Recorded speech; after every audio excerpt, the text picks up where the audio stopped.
Awali kesuksesan Anda dengan perubahan karakter.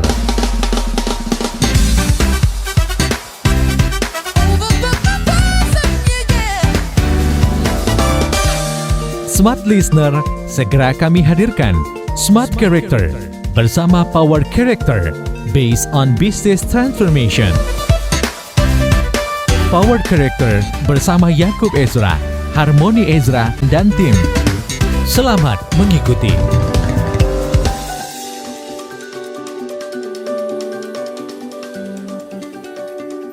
Baru saja kita mendengar sebuah komposisi lagu dari Lucas King yang berjudul The Conflict. Mungkin Anda pernah mendengar komposisi ini karena ini komposisi dari film terkenal Star Wars, ya, yang memang soundtrack tersebut memang memegang peranan penting antara perangnya Darth Vader dengan Luke Skywalker. Ya, bicara tentang konflik ini seringkali terjadi di dalam keseharian kita, terutama di masa-masa pandemi saat ini. Konflik-konflik terjadi di rumah tangga, di keluarga, begitu juga di organisasi dan di perusahaan. Karena banyaknya asumsi mungkin bekerja di rumah, karena penat, karena banyak tekanan, sehingga kita panik dan meledak emosional. Bagaimana kita mengelola krisis-krisis ini di masa pandemi? Topik hari ini, Managing Conflict in Crisis. Oke, selamat malam semua listeners. Selamat kabar Anda di hari Senin, tepat di tanggal 15 Juni 2020. Semoga Anda sehat selalu. Dan seperti biasa, saya Audrey Joanna sudah standby untuk menemani Anda di jam 8 sampai dengan jam 10 malam nanti dalam Smart Character. Dan hari ini sudah hadir Pak Jakub, Mas Harmoni, dan juga Mas Konan. Halo, selamat malam. Halo. Hai, malam. Oke, Pak Sunarto, ya hari ini kita kedatangan seorang lawyer nih, karena kita membahas tentang konflik. Ini kayaknya kalau misalnya seorang lawyer pasti sudah sering menghadapi konflik ya. Halo Pak Sunarto, gimana kabarnya? Sehat? Sehat semuanya. Sehat semuanya. Oke, semua listeners mungkin berbicara tentang konflik ini pastinya Anda pernah menghadapi ya sebuah konflik. Tadi sudah dijelaskan Mas Harmoni bahwa banyak sekali nih konflik-konflik dari mungkin keluarga, pekerjaan, dan lain sebagainya. Apalagi sekarang kita menghadapi suatu krisis yang mungkin kayaknya konfliknya jadi double-double nih. Tapi sebelum kita masuk lebih lanjut, mungkin Pak Jakub bisa dijelasin nggak? Karena mindset orang menganggap konflik ini kan negatif nih, kayaknya harus jauh-jauh deh dari konflik gitu. Kalau dari Pak Jakub sendiri, menganggap konflik ini seperti apa Pak Jakub? Silakan. Ya, terima kasih Audrey, Smart Listener. Bagi saya konflik itu adalah bagian dari kehidupan kita. Mana ada orang yang tidak menghadapi konflik. Konflik yang paling besar itu adalah di dalam diri kita. Antara pikiran dan perasaan, antara perasaan dengan kemauan, ya. Dan konflik itu akan selalu ada selama kita hidup, ya. Saya umpamakan bahwa konflik itu adalah sambal atau bakteri yang positif dalam hidup kita. Bagaimana kita menyikapi konflik itu sangat menentukan bagaimana kita menjalani kehidupan. Konflik saya anggap bakteri yang positif di dalam tubuh kita. Kalau di usus kita tidak ada bakteri positif, itu kita nggak bisa mencerna makanan gitu loh ya. Dan itu bisa terjadi konflik kalau sampai makanan itu berperang dengan bakteri itu dan akhirnya kita sakit perut. Ya, sama dengan kalau konflik itu tidak bisa kita pahami dan kita pelajari bagaimana memanage-nya, itu kita akan betul-betul sakit gitu. Tapi konflik itu sendiri mempertajam kompetensi kita, konflik itu mempertajam mentalitas kita, konflik itu mempertajam emosional kita, supaya kita ini menjadi manusia yang terlatih dengan konflik. Smart Listener, pada awal bagian managing konflik ini, saya mau yakinkan bahwa manusia nggak bisa lepas dari konflik. Manusia harus bisa belajar memanage konflik. Maka konflik itu akan jadi batu loncatan, bakteri positif di dalam hidup kita. Itu sebabnya kita mendatangkan pakarnya yang memang sudah banyak menghidupi konflik itu sebagai hal yang baik. Apa sumber-sumber konflik yang menjadikan konflik itu semakin besar dan bagaimana kita menanganinya? Hari ini jangan tinggalkan acara ini sampai jam 10 malam Smart FM ya, Smart Character Radio Talks. Oke, kalau itu tadi dari Pak Jakub ya. Nah, mungkin dari Pak Sunarto sendiri nih, selaku orang yang mungkin sudah sering menghadapi konflik di depan mata ya. Menurut Pak Sunarto, konflik ini seperti apa, Pak? Karena kan memang apa ya, banyak orang berpikiran bahwa konflik ini memang sepertinya negatif seperti itu. Gimana Pak Sunarto? Ya, sumber persoalan konflik itu tidak lain, itu salah satu yang paling utama adalah sudut pandang. Sudut Oke. pandang yang berbeda ini yang membuat kita seringkali berasumsi dan seringkali salah di dalam menafsirkan sesuatu. Ketika Anda melihat dari sisi Anda dan untuk menilai diri saya, cenderung kemungkinan adalah keliru. Sebaliknya juga demikian. Ketika saya mencoba untuk menilai diri Anda, itu kemungkinan besar juga akan terjadi kesalahan.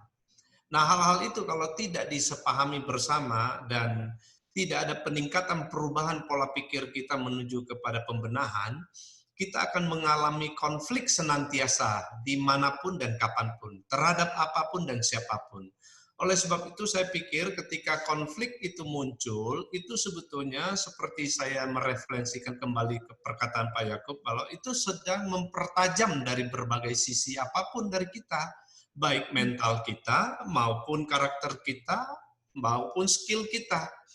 Ada satu istilah Jerman mengatakan, ini ada orang Jerman di samping bawah kita, ini Übung macht den Master katanya. Ya, Pak Konan kalau nggak salah itu dulu saya pernah mendengar satu istilah Übung macht den Master. Ya, latihan membuat kita menjadi sempurna. Kalau hidup kita mau sempurna, mental kita mau semakin kuat, pola pikir kita mau semakin benar, karakter kita mau semakin dewasa, tidak ada cara lain, kita butuh konflik. Tapi kita harus memahami, mampu mengendalikan dari berbagai sisi. Dan itulah kesempatan kita latihan. Mungkin itu dulu Audrey yang bisa saya sampaikan. Oke, nanti kita akan perbincangkan lagi lebih lanjut mengenai konflik ya, terlebih bagaimana cara memanage konflik di tengah krisis. Dan pastikan semua listeners Anda masih bergabung bersama kami di 5,9 Smart FM Business and Inspiration.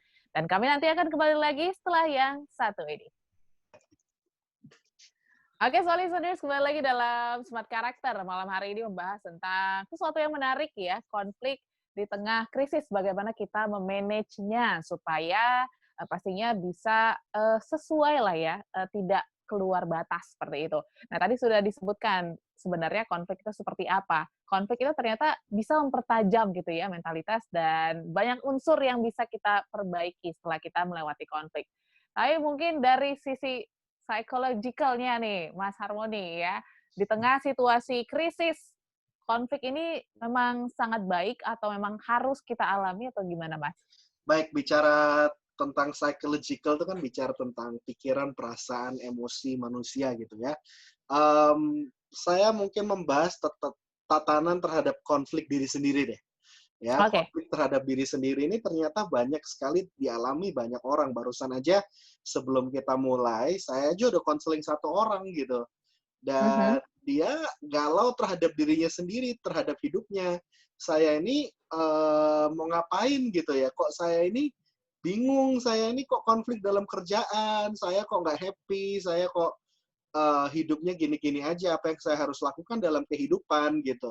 Ya saya challenge gitu.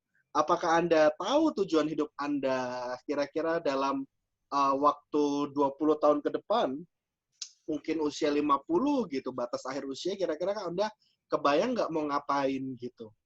Saya challenge dengan pertanyaan, karena banyak sekali orang-orang yang hanya sekedar hidup, hanya sekedar kerja buat, ya hidup karena buat makan, hidup karena kerja hanya butuh uang gitu.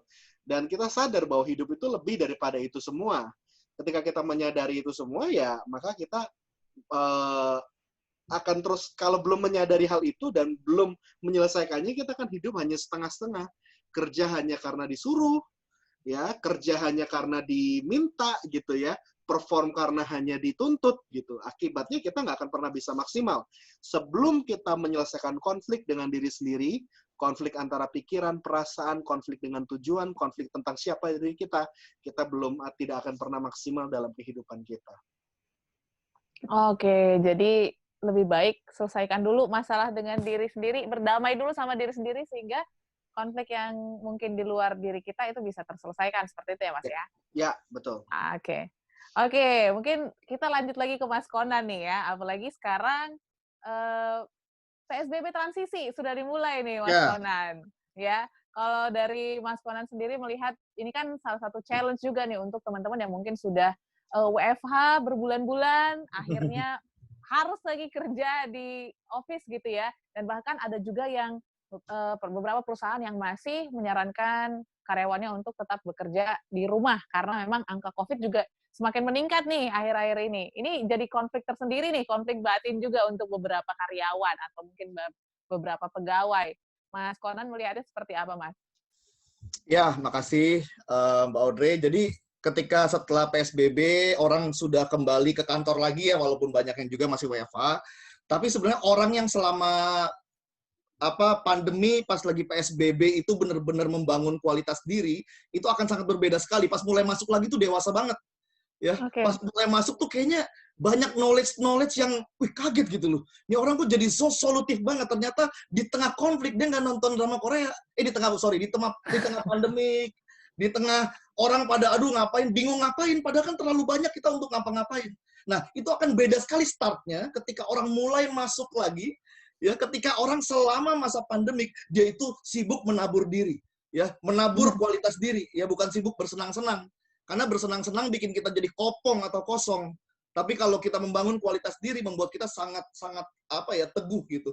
Nah, buat saya bicara managing konflik ini kan menarik ya, banyak bisa ditarik ke banyak hal. Tapi dua hal yang penting yang saya mungkin sebagai pembukaan, dua hal yang penting untuk kita bisa managing konflik dari kita ada dua modal penting, yaitu kecerdasan dan kedewasaan. Ya, kecerdasan bicara kompetensi, kalau kedewasaan bicara karakter. Ya, kita harus punya kompetensi dan karakter sehingga ketika konflik terjadi, ya, kita jadi bukan orang yang nyusahin, kita orang yang sangat dewasa.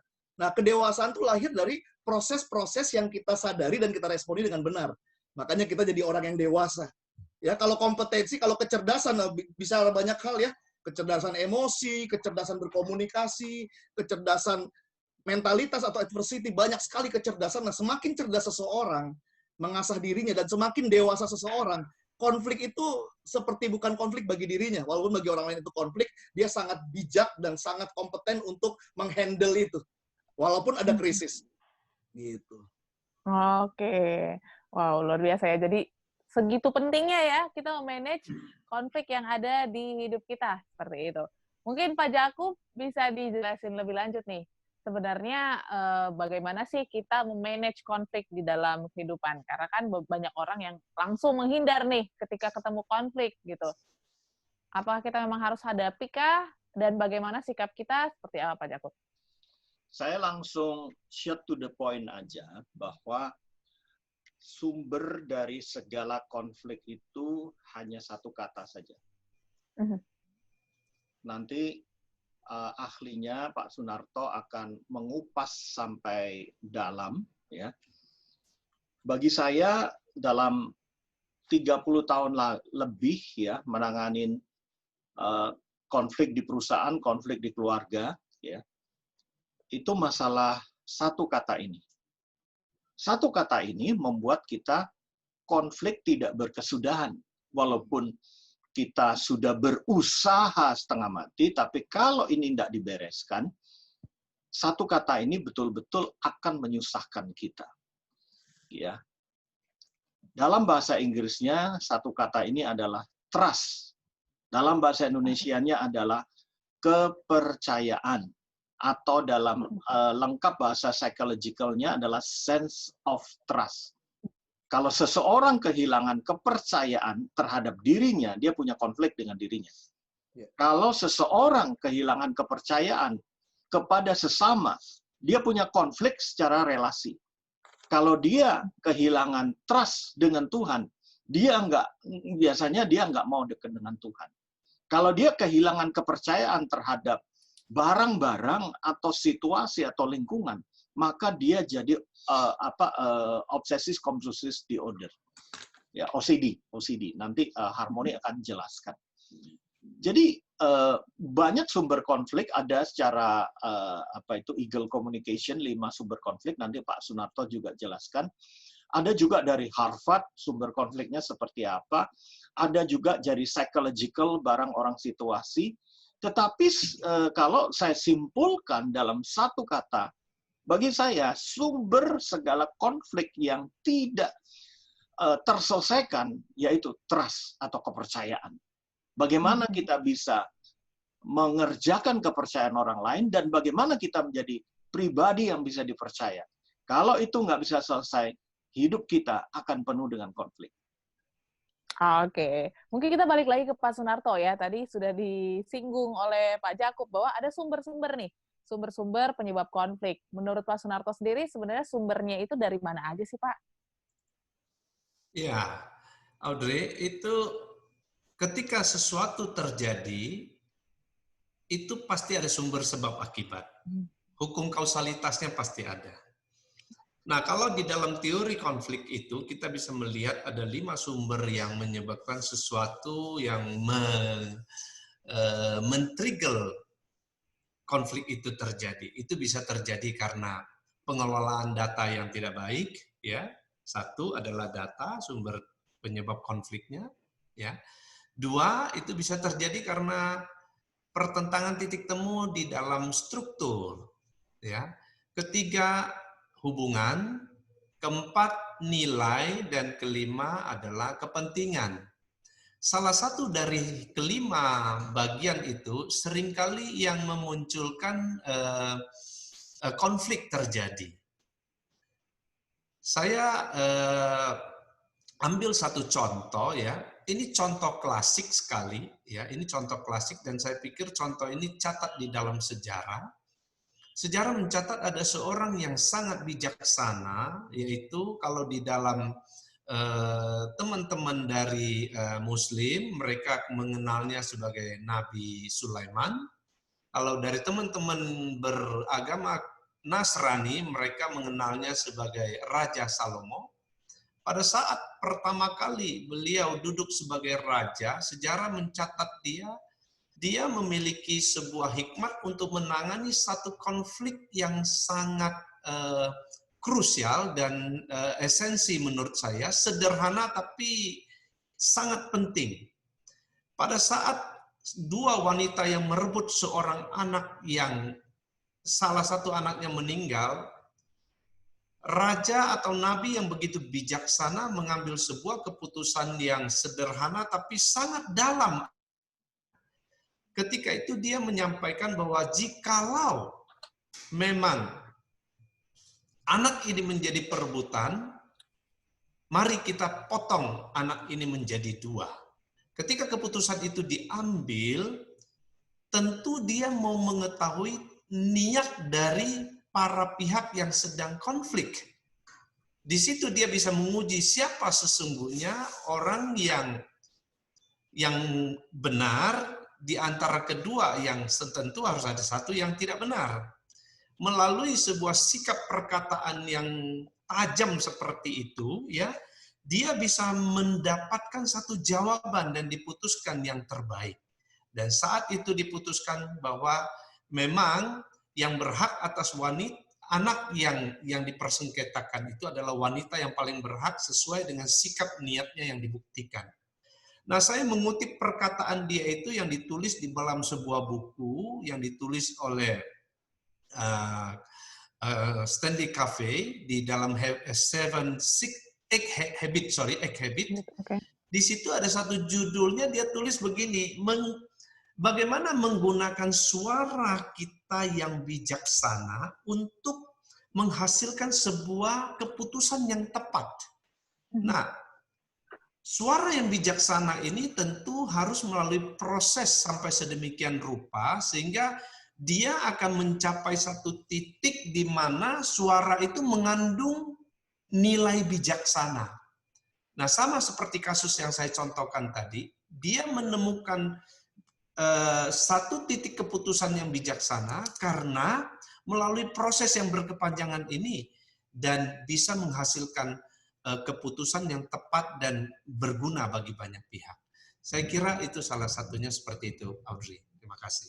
Oke, ada 5 sumber tadi ya yang disebutkan, ada data, ada pertentangan titik temu, terus ada hubungan, nilai, dan juga kepentingan. Tapi penting juga mempunyai hikmat ketika kita untuk menyelesaikan konflik itu sendiri. Nanti kita akan bahas lebih lanjut, smart listeners, dan untuk Anda yang masih penasaran bagaimana cara memanage konflik di tengah krisis, nanti kita akan bahas lebih lanjut, pastinya masih di Smart Karakter sampai dengan jam 10 malam.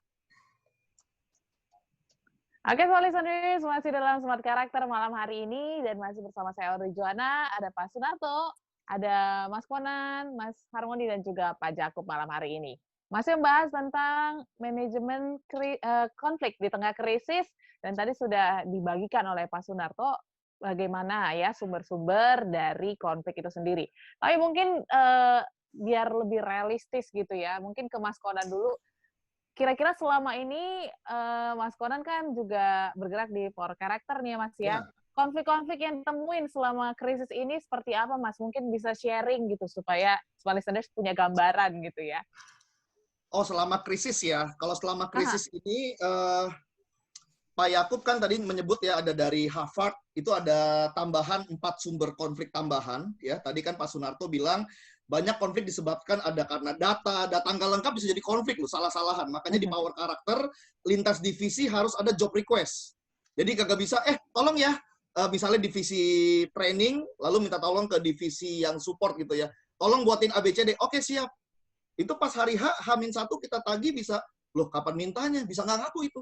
Ternyata nggak pernah ada data yang tertulis. Jadi penting sekali tuh gara-gara data bisa konflik.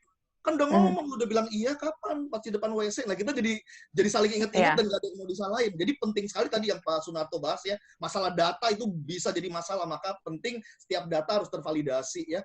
Lalu masalah hubungan tadi ya, hubungan seringkali raportnya nggak bagus. Orang mah kalau raport bagus ya, orang nih misalnya saya sama Harmoni misalnya udah akrab ya, pas ketemu saya tepok kenceng pundaknya, oh nih itu dia bisa berasa asik aja, Konan. Tapi kalau abang misalnya orang kagak kenal tiba-tiba geplaknya si Oni tangannya, dia ngerasa kok belagu banget, jadi konflik. Ya padahal sama aksinya, sama-sama geplak, cuman raportnya nggak ada. Ya raportnya nggak ada. Orang tua anak raportnya kagak ada, tapi pengen menyelesaikan konflik nggak bisa, bangun raport dulu.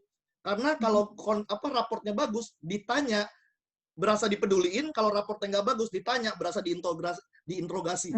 Ya, jadi hubungan tuh raport tadi ya, masalah struktur. Nah ini penting sekali. Struktur juga harus, kalau Power Karakter selalu bilang semua harus tertulis, tervalidasi, dan tersosialisasi.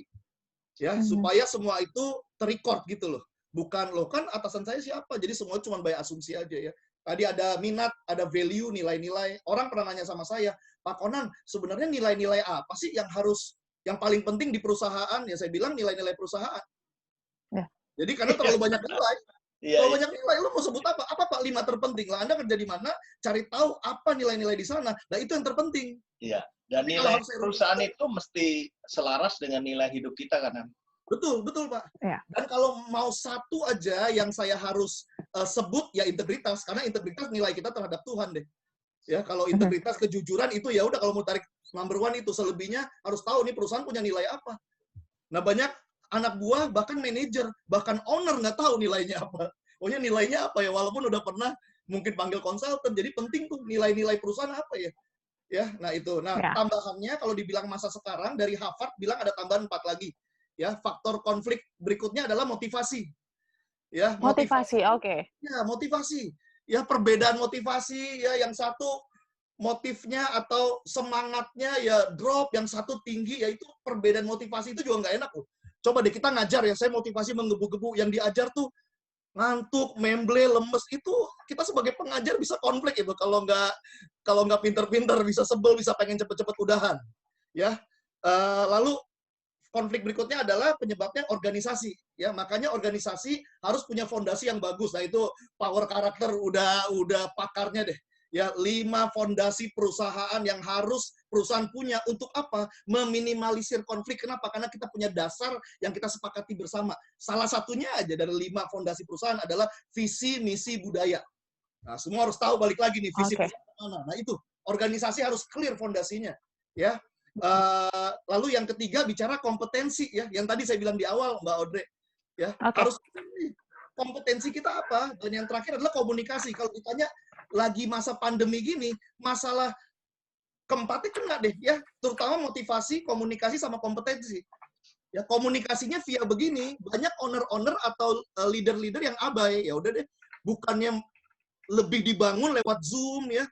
Padahal sering sekali di beberapa perusahaan yang saya tangani juga, banyak divisi-divisi yang rindu meeting internal division sama bosnya. Tapi bosnya tuh nggak selalu punya waktu. Selalu terjadwal, tapi selalu terlupakan gitu. Karena ada jadwal yang lain, jadi lupa cuma terjadwal. Oke. Tapi sejak begini, saya bilang, coba Pak, sejam-sejam aja, tapi sama divisi marketing sendiri, sama divisi finance sendiri, sejam-sejam aja. Ya, seminggu sekali, biar benang merah yang kusut itu jadi bisa dikomunikasikan via Zoom juga bisa, ya. Jadi jangan sifat meetingnya formalitas, ayo ngumpul semua, kayak enggak, ini bisa lebih intim kok. Nah, itu biasa terabaikan, nah jadi komunikasi deh. Sedangkan kan visi tadi ya, organisasi tadi, visinya, strukturnya, aturan mainnya, motivasinya itu kan harus dari leader itu didengungkan terus itu. Jadi masalah komunikasi, masalah Mbak Audrey. Yang kedua, masalah motivasi. Nah, banyak yang lemes. Aduh, ini sampai kapan ya? Nah, ini leader nggak boleh keder. Ya, leader ini harus benar-benar dia jadi motor ya untuk memotivasi ya timnya ini. Nah, ini yang biasa turun tuh dua hal itu paling penting, motivasi, komunikasi, dan kompetensi yang tidak diasah. Jadi pas masuk memble, kayak semangat 2 bulan nggak pernah kerja, padahal harusnya 2 bulan kerja keras. Iya. Ya, itu sih dari saya. Oke. Ada motivasi, ada komunikasi, dan ada apa lagi tadi, Mas? Kompetensi yang terbengkalai. 2 bulan kompetensinya nggak nambah. Harusnya 2 bulan ini kompetensinya nambah. Ya. Sayang sekali ya jadinya ya. Dan nyawa organisasi, tadi ada 4 ya, motivasi, organisasi, kompetensi, komunikasi. Nyawa organisasi yang tidak disuarakan, harusnya lagi begini tetap ada Zoom, organisasi kan punya nyawa, punya visi misi, ya punya job desk, punya SOP, itu kan harus diingetin terus nih, supaya orang jangan sampai 2 bulan ini kayak berantakan sekali. Kayak gitu. Ya, walaupun dilakukan secara virtual, yang penting tetap harus ada komunikasi ya, Mas ya. Ya. Oke, tapi mungkin dari sisi psikologisnya nih, Mas Harmoni ya, karena kan selama beberapa bulan terakhir nih, kita memang dituntut untuk berkomunikasi secara virtual saja gitu, nggak bisa ketemu secara langsung. Dan mungkin ini membuat banyak juga orang yang jadinya menghindari konflik nih, mungkin ada yang disimpan dalam hati gitu ya, mungkin antara divisi dan lain sebagainya. Ini gimana Mas, untuk mereka yang suka menghindari konflik seperti itu? Gimana Mas? Oke, ini sebuah skill yang perlu dimiliki oleh seorang pemimpin ya. Isu tentang work from home dan kita social distancing, physical distancing, dan akhirnya terpaksa bekerja harus WFH, ini menjadi tricky sekali gitu. Dan ini komunikasi kita pun dan cara kita bekerja pun semuanya evolve gitu ya. Masuk ke dalam ranah di mana orang-orang responnya jadi unik-unik nih gitu ya. Nah, salah satu kemarin saya bawa sesi tentang hal ini memang gitu, bagaimana memimpin your workforce ketika di masa krisis yang harus WFH rata-rata. Pertama saya mau mengangkat sebuah penelitian gitu ya dari Harvard gitu saya ambil. Nah, Nicholas Bloom, penelitiannya Nicholas Bloom tentang produktivitas ketika bekerja di rumah. Banyak leader berpikir bahwa orang-orang yang bekerja di rumah itu semakin tidak dikontrol, semakin liar gitu. Maka produktivitasnya menurun. Tapi ternyata penelitian ini dilakukan oleh Nicholas Bloom dibandingkan. Jadi karyawan yang WFH sama karyawan yang masuk kerja gitu ya. 50% memang sengaja WFH, 50% masuk kantor. Diukur performanya masing-masing, ternyata orang-orang yang WFH performanya lebih tinggi 13% dibandingkan orang-orang yang kerja di kantor. Oke. Penelitian ini mengejutkan para pemimpin, penelitian ini mengejutkan para leader. Gila, selama ini yang gua kira dikontrol harusnya semakin produktif, malah ternyata tidak gitu. Ternyata orang-orang yang dikasih dikasih kesempatan untuk kerja di rumah, mereka orang-orang yang merasa kerja di kantor tuh kadang-kadang malah melelahkan. Karena kalau kerja di rumah, saya nggak perlu keluar duit ongkos, nggak perlu bangun pagi-pagi untuk datang ke kantor, naik angkot, segala macam. Saya bisa ngatur work-life balance-nya bisa diatur lebih baik. Dan memang kadang-kadang pekerjaannya diminta untuk lebih daripada jam kantor pun tetap dilakukan. Bahkan Iya. hari Sabtu dan Minggu pun tetap orang-orang yang WFH merasa sukarela melakukannya karena apa? Merasa hutang budi terhadap kantor gitu, karena dikasih Oke. kebebasan berkarya di rumah gitu. Nah, ini yang Iya. menjadi unik gitu. Loh, kok gitu ya penelitiannya ternyata. Nah, tapi ternyata penelitian ini membuktikan juga orang-orang yang diberikan kebebasan tanpa integritas menyebabkan menjadi liar gitu. Orang-orang yang mereka nggak punya integritas, nggak punya sense of urgency gitu ya, nggak punya attitude kerja yang baik, ya mereka malah performanya menurun dan tidak bagus gitu. Malah semakin dihubungin susah, malah kalau misalkan stres ngilang gitu kan. Nah, ujung-ujungnya kembali lagi kepada karakter masing-masing para karyawan dong. Kembali lagi bagaimana pemimpin mengelola karyawannya masing-masing. Kalau misalkan kita nggak mengenali tim kita sendiri karakternya seperti apa, bagaimana kita mengelola mereka? Gitu loh. Karena setiap orang pada saat stres, pada saat mengalami krisis, responnya bisa beda-beda. Ada yang hilang, ada yang alasannya banyak, ada yang minta dihubungin nggak bisa, gitu kan? Ada yang tiba-tiba masalah internet lah, masalah ini, masalah itu yang menyebalkan kan gitu. Jadi pengalaman saya kerja menjadi pemimpin dan mengontrol tim kita pada saat WFH itu sucks, menyebalkan memang gitu ya. Apalagi ketika ketemu dengan karyawan-karyawan yang memang susah dikontrol. Nah, jadi kembali lagi kita mesti mengenali dulu nih tim kita warnanya apa. Akhirnya ketika kita ngenalin sendiri, oh tipenya begini bisa, yang ini nggak bisa, yang ini nggak bisa gini, yang ini bisa begini, yang ini nggak boleh ditekan, yang ini semakin ditekan semakin hilang, ini mesti diajak ngomong begini. Ini kan tweaking gitu. Bagaimana kita memperlakukan orang dan kita berespon benar sesuai dengan karakter masing-masing tim kita supaya mereka engage dan produktif di perusahaan kita gitu. Oke, wow, ini tugas leader ya benar-benar challenge banget, tapi yang pasti semoga bisa mendapatkan inspirasi atau pembelajaran dari pembicaraan kita malam hari ini. Nanti kita akan bahas lebih lanjut semua listeners ya mengenai manajemen konflik maksud kami di tengah krisis, dan nanti juga masih berbincang lebih lanjut bersama Pak Sunarto ya yang sudah menghadapi konflik banyak sekali, dan pastinya semua listeners jangan kemana-mana, nanti kita akan kembali lagi setelah yang satu ini. Oke, semua listeners, masih dalam Smart Karakter malam hari ini, dan sudah hampir jam 9, tapi kami masih melanjutkan perbincangan kami dalam manajemen konflik di tengah krisis ya. Seperti yang kita tahu bahwa konflik ini dialami semua orang, dan tujuannya adalah menemukan solusi. Nah, hari ini kita akan membahas nih bagaimana sih cara menyelesaikan atau menemukan solusi di tengah konflik yang kita hadapi. Mungkin dari sisi bisnis, relasi gitu ya. Mungkin dari Mas Konan dulu, silakan Mas Konan, bagaimana menemukan solusi ya di tengah bisnis atau mungkin hubungan relasi antar hubungan kerja, silakan. Ya, jadi kalau saya balik ke yang saya bilang di awal, diperlukan kecerdasan dan kedewasaan. Ya, kecerdasan bicara apa? Kita harus tahu nih, ya konfliknya konflik apa? Karena bicara konflik, ya kita harus tahu 3 hal. Yang pertama, ini masalah apa sebenarnya? Setelah tahu masalahnya, harus cari akar masalahnya sebenarnya apa atau siapa.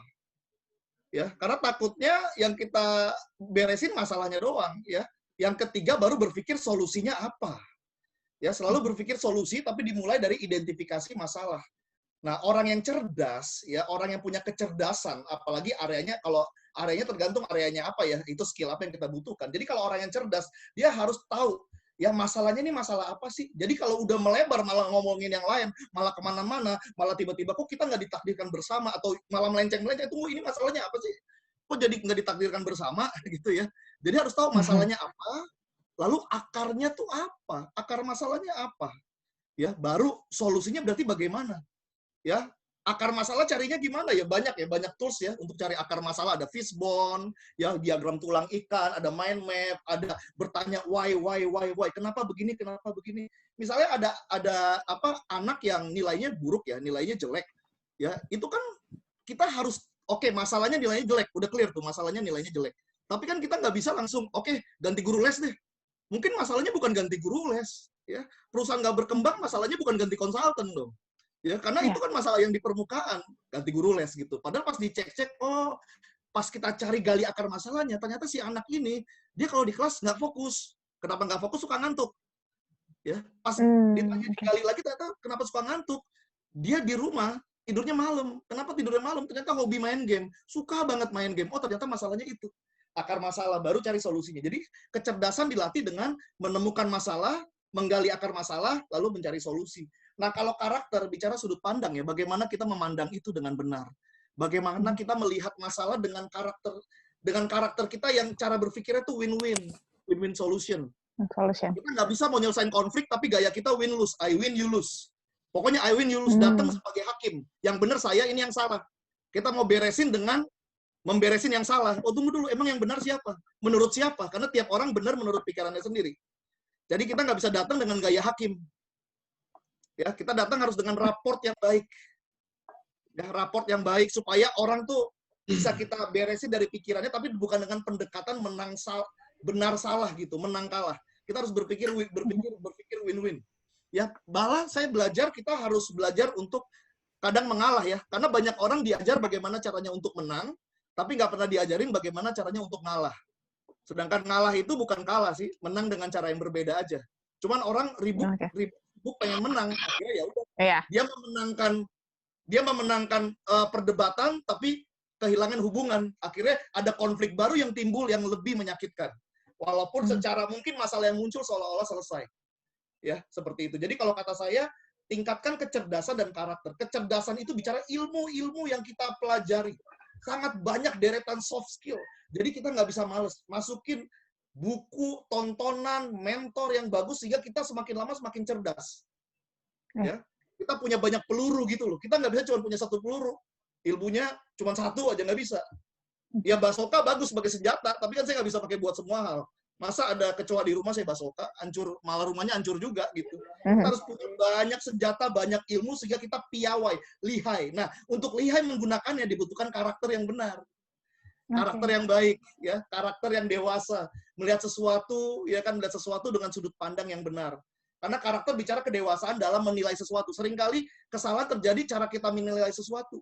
Suami ribut sama bawahan, ribut sama atasan, hanya perkara ditegur sama atasannya. Ternyata pas dicek lagi si bawahan menilai teguran itu sebagai sebuah penghinaan. Ya, padahal nggak ada maksud menghina sih, cuman kita nilainya aja salah. Nah, seperti itu Mbak Audrey, saya balik lagi, kecerdasan dan karakter harus terus ditingkatkan secara sadar. Ya, secara sadar. Sehingga kapasitas kita bertambah. Nah, kapasitas yang besar, ada konflik, kita tetap teguh berdiri. Gitu. Jadi kalau saya rangkum kompetensi, kecerdasan, kedewasaan bicara karakter, kompetensi, tambahan satu lagi adalah keimanan. Keimanan, karakter, kompetensi itu 3 modal ya untuk kita bisa kokoh ketika ada konflik. Oke, itu ya, ada karakter, kompetensi, dan keimanan, semua listeners. Oke, mungkin tadi ada 3 ya, ada masalah, kita harus tahu masalahnya apa dulu, akar masalahnya apa, dan juga baru cari solusi. Tapi kadang nih Pak Sunarto ya, kita terlalu fokus untuk mencari solusi tanpa mencari tahu akar masalah nih. Mungkin dari versi Pak Sunarto untuk menghadapi konflik gitu ya, bagaimana solusinya? Karena kan Pak Sunarto sudah menghadapi banyak juga mungkin konflik-konflik yang dipunyai oleh konsumen Bapak ya, sebagai Bapak sebagai lawyer, silakan. Ya, Audrey, saya berpikir ada 3 hal yang mau saya bagikan dalam hal ini ya. Pertama tentang kita harus mengidentifikasi ya. Pertama kita harus mengidentifikasi suatu konflik itu sumbernya dari mana. Di antara begitu banyak sumber tadi yang saya sebutkan tadi ada 5 ya, ditambah dengan Pak Konan 4 itu ada 9, tapi Pak Yakub meresum itu menjadi 1 adalah tentang trust ya. Seringkali trust itu menjadi sumber utama. Nah, persoalan trust ini ketika kita kaji lebih dalam lagi itu adalah masalah kejiwaan seseorang. Ya. Solusinya bagaimana supaya dia memiliki trust yang sehat di dalam hidupnya ketika dia dalam dirinya dalam berhubungan dengan seseorang atau dengan yang lain, baik di dalam organisasi, di dalam keluarganya, atau di dalam berbisnis dengan pihak-pihak tertentu. Nah, dalam hal mengelola trust ini, bagaimana supaya trust yang tidak sehat ini, yang rapuh ini menjadi semakin kuat, ya, menurut saya ada 3 langkah. Pertama, dia harus melatih pikiran dia. Melatih pikiran dia supaya memiliki pikiran yang dalam menganalisa segala sesuatu, mengkaji segala sesuatu. Pikiran kritis, ya, memikirkan segala sesuatu. Lalu pikiran yang kreatif, bahkan inovatif, dan juga sangat perlu adalah pikiran yang objektif. Seseorang sering terjadi konflik itu karena pikiran yang subjektif senantiasa menguasai dia untuk menghadapi segala hal. Jadi pikiran yang objektif itu harus dimiliki oleh dia melalui sebuah latihan. Kemudian menjaga supaya jiwanya yang tidak rapuh itu memiliki trust yang tinggi dan kuat. Selain dia melatih pikiran, dia juga harus mengelola atau mengendalikan emosinya. Supaya emosinya itu menjadi dewasa, menjadi sehat, menjadi tenang, damai, bisa menghadapi segala sesuatu, bisa memberikan pertimbangan atas pikiran-pikiran yang dia lakukan. Sehingga emosi ini menjadi dasar yang baik untuk bekerja sama dengan pikiran dia, memotivasi dan memberikan pertimbangan yang bijak, sehingga sebuah pikiran itu bisa menghasilkan keputusan yang lebih tepat. Yang ketiga itu adalah masalah keinginannya. Bagaimana kalau pikiran yang sudah terlatih, emosi yang sudah dikendalikan, lalu keinginannya tidak pernah dikelola dengan baik. Keinginan itu saya pikir itu harus dikelola dengan baik, supaya dia memiliki keteraturan, ketertiban. Karena dia kalau tidak dikendalikan, tidak dikelola dengan baik keinginan dia, dia akan menjadi bias, ya, dan bahkan semuanya mau, dan itu akan menghasilkan keburukan di kemudian hari. Ya, saya teringat dari sebuah kata yang diucapkan oleh seorang filsuf, ya, yang bernama Benjamin Franklin, sekaligus dia ada presiden Amerika. Dia bilang ketika segala sesuatu dimulai dengan emosi, ujungnya pasti menyesal. Franklin mengatakan begitu. Dan berarti ketika kita menghadapi segala sesuatu dengan bijak, emosi, pikiran, keinginan kita harus terkendali dan terkelola dengan baik. Lalu yang kedua, dalam menghadapi orang tentunya dalam yang mengalami berbagai macam konflik, Bapak Ibu sekalian, seringkali orang yang datang kepada kita yang mengalami konflik itu dia menjadi seorang pengantar pertama, pembicara pertama yang menyampaikan keinginan-keinginannya. Nah, pembicara pertama ini biasanya terkesan dia ini benar. Nah, kita ini harus waspada. Kita harus menyelidiki lebih dalam. Benar nggak? Karena seringkali karena demi untuk dia memperoleh sesuatu yang bisa mengkabulkan keinginannya, segala sesuatu yang dia alami dianggap dia yang benar. Belum tentu. Oleh sebab itu kita butuh mengidentifikasi dengan tepat titik-titik kritis dari orang-orang yang mengalami persoalan yang kita hadapi ini. Dan yang terakhir bagi saya adalah sebuah solusi yang tepat dari menghadapi konflik tidak harus memiliki sikap berespon yang benar dan dewasa.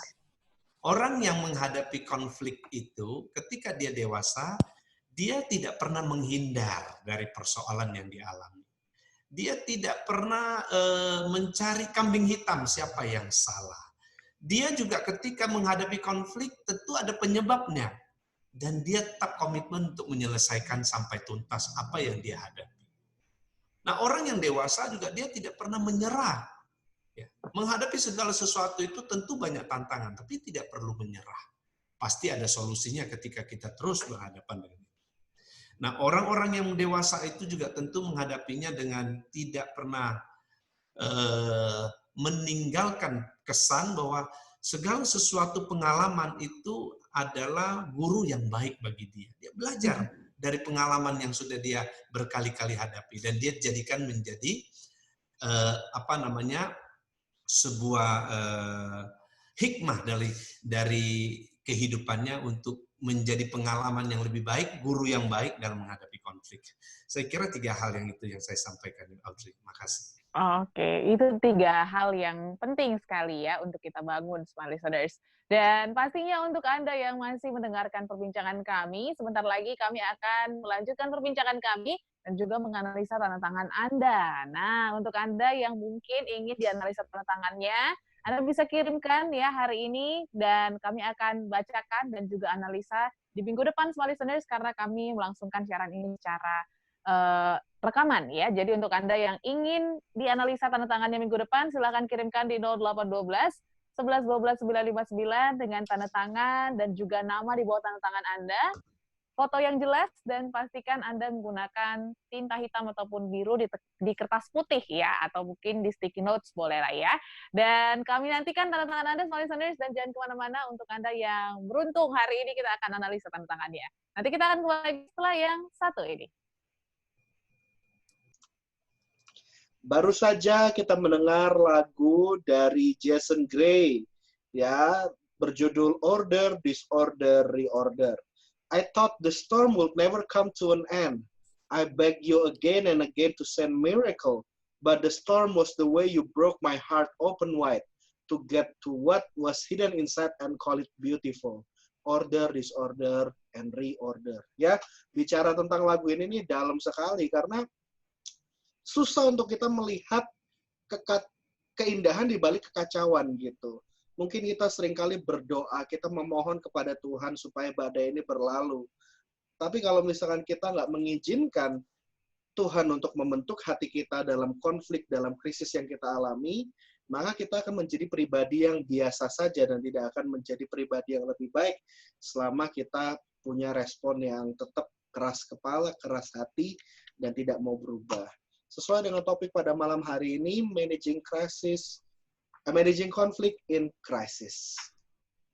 Oke, smart listeners, kembali lagi dalam Smart Karakter malam hari ini, dan kita sudah masuk di segmen yang kedua ya, bagaimana cara memanage konflik di tengah krisis. Yang pastinya mungkin untuk Anda semua pendengar sedang mengalami konflik di tengah krisis ini, mungkin ini adalah jawaban dari doa Anda selama ini ya, bagaimana solusi untuk memanage konflik Anda.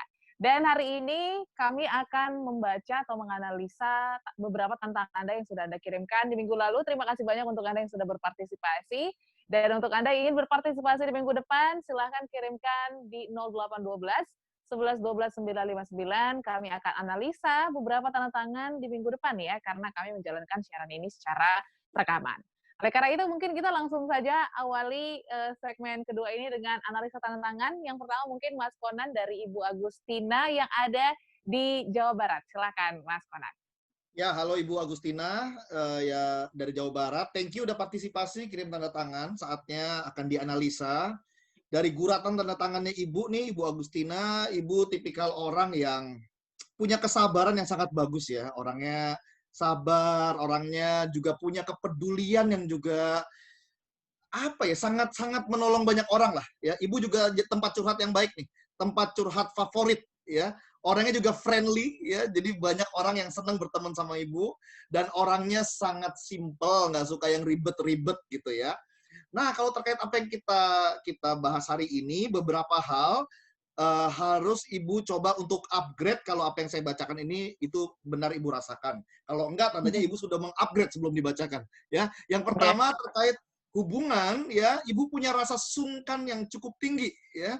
Nah, Ibu sungkan banget. Nah, gini masalahnya, ada orang-orang yang tahu loh Ibu tuh sungkannya tuh kebangetan. Kalau nggak hati-hati bisa dimanfaatin orang, Bu. Nanti konflik sama batin Ibu sendiri, ya.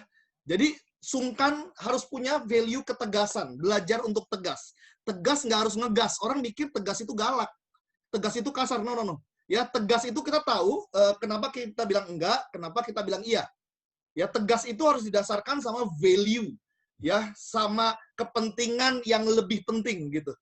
Orang kalau sungkan, nggak punya ketegasan, mentingin yang nggak penting-penting gitu. Karena nggak ada ketegasan, nggak punya value, nggak punya prioritas. Jadi yang pertama, sungkannya cukup gede, harus punya value ketegasan. Ketegasan dilatih, Bu. Nggak dilahirkan, Bu. Ya. Lalu motivasi. Nah, Ibu harus tingkatin motivasi Ibu, karena Ibu orangnya karena tingkat bersyukurnya sangat gede, ya ada kecenderungan jadi puas diri. Ya udahlah, gini aja lah. Ya, nggak apa-apa. Ya, padahal kita harus upgrade terus. Naik kelas terus-menerus. Kita mungkin udah di wisuda, tapi naik kelas, lulus terus-terus. Ya, sekolah kehidupan terus berlangsung. Jadi, motivasi dan kompetensi, dua hal yang harus terus di-upgrade, ditambahkan. Sehingga Ibu jadi orang yang punya kapasitas yang semakin membesar. Manusia memang terbatas, tapi kita bisa mendorong batas kita. Memperbesar kapasitas kita. Itu Ibu siapa tadi ya? Sorry. Agustina. Ibu Agustina, semoga membantu. Terima kasih. Oke, mungkin sebelum ke tantangan berikutnya ya, kita balik lagi ke Pak Sunarto nih, Pak Sunarto.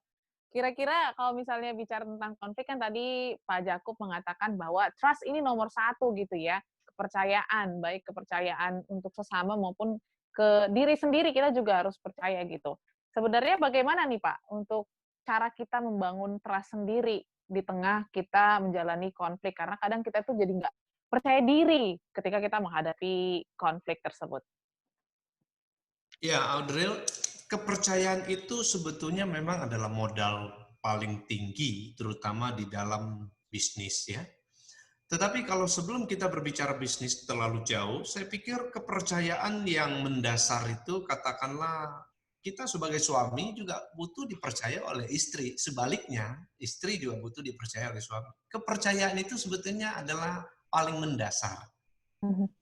Tapi kalau seseorang sudah kehilangan kepercayaan, memang itu harus bekerja keras untuk recovery kembali. Untuk merecovery kembali kepercayaan ini tidak mudah, Bapak Ibu. Karena kepercayaan ini tidak bisa dinilai dari pihak kita. Saya disebut orang yang bisa dipercaya, lalu saya mendapatkan predikat punya kredibilitas yang tinggi. Lalu bank memberikan kepercayaan kredit kepada saya. Dasarnya itu. Nah, untuk bisa saya dipercaya oleh suatu lembaga keuangan, saya butuh membuktikan integritas saya sebagai seorang pelaku bisnis yang berhubungan dengan bank itu.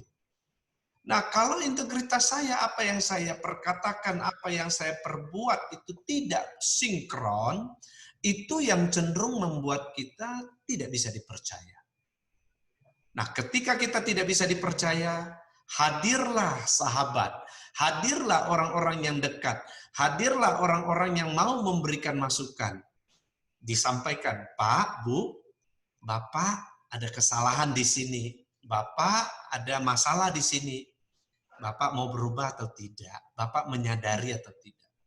Ketika kita memiliki kredibilitas yang sejati, integritas yang sejati, seyoknya kita mau berubah. Kita mau koreksi. Nah, ketika itu mau kita lakukan dengan sengaja, saya sebut dengan sengaja, ya, bukan dibuat-buat, karena itu untuk kepentingan kita. Saya percaya bahwa ketika trust itu break atau trust itu terjadi masalah, kita bisa dikembalikan, dipulihkan kembali. Pak Sun, apa bedanya sahabat sama teman, Pak Sun? Ya, jadi ketika seorang teman, Bapak Ibu, seorang teman itu bisa, sebetulnya sahabat itu juga teman. Untuk mengukur teman itu adalah teman biasa, teman yang sifatnya luar biasa, itu adalah kadar kualitas hubungan. Kan banyak orang nggak berani ngomongin orang, Sun. Ya, itulah butuh ketika kita mau sampaikan sesuatu kepada orang tertentu, tentu perkataan kita seperti tadi saya kutip itu, perkataan dan perbuatan kita itu harus diyakini orang bahwa orang ini bisa dipercaya. Saya contoh nih, Audrey mau ngomongin saya, mau koreksi saya. Audrey harus menjadi pribadi yang bisa saya percaya bahwa Anda ini betul-betul orang yang punya kapasitas, kualitas, integritas, sesuai dengan kehidupannya. Sehingga apa yang disampaikan saya bisa terima. Saya bisa terima kalau Sunarto kasih nasihat saya. Syukur Sudah alhamdulillah dipercaya, Pak ya. Yakub. Jadi itu Adril, untuk merecovery sebuah trust itu tidak mudah. Karena terkembali kepada setiap pribadi. Sejauh mana kita memandang trust itu adalah value yang tinggi dalam kehidupan kita. Sepanjang kita melihat itu menjadi value yang tinggi dalam kehidupan kita, kita yakini bahwa ini adalah aset yang mahal, mau nggak mau kita harus berjuang keras. Setiap kita punya kekurangan dan kelemahan, itu tidak masalah. Tetapi kekurangan dan kelemahan itu harus kita antisipasi dengan berubah. Ini kita mau buka rahasia ini, Audrey. Jadi, silakan Pak Yakub. Boleh tanya sama Harmony, putra saya, juga Conan, ya. Dia adalah tim yang bagus dan saya percayai. Apakah saya mengizinkan putra saya mengkoreksi saya? Apakah Conan mengizinkan? Apakah saya mengizinkan Conan mengkoreksi saya? Oke, mungkin ditahan dulu. Oke. Ya, nanti setelah ini. Ya. Nanti setelah ini ya. Habis ini pasti ini penasaran banget nih Smart Listeners ya. Kira-kira apalagi ini kan terpaut umur yang cukup jauh gitu ya. Bagaimana mungkin kita yang muda-muda mengkritik yang atas juga nih kan agak sungkan juga nih banyak orang yang merasakan seperti itu. Nanti kita bahas Smart Listeners dan pastikan Anda masih bertahan mendengarkan kami Smart Karakter sampai dengan jam 10 malam.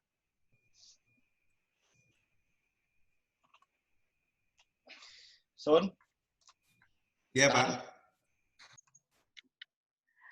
Smart Listeners, masih dalam Smart Karakter malam hari ini, dan tadi sempat terpotong ya, ini menarik sekali nih bagaimana Pak Jakub menceritakan bahwa Mas Harmony dan juga Mas Conan ini sering gitu memberikan kritik ataupun masukan ke Pak Jakub gitu, dan memang umur nih ya kadang menjadi salah satu hal yang mengganjal gitu untuk kita mengkritik, apalagi untuk orang yang di atas kita umurnya gitu, lebih tua atau lebih dewasa dari kita. Mungkin Mas Conan dan juga Mas Harmony bisa berbagi atau mungkin sharing nih gimana bisa gitu kan untuk saling mempercaya atau dipercaya, saling memberi kritik tapi yang pastinya membangun seperti itu.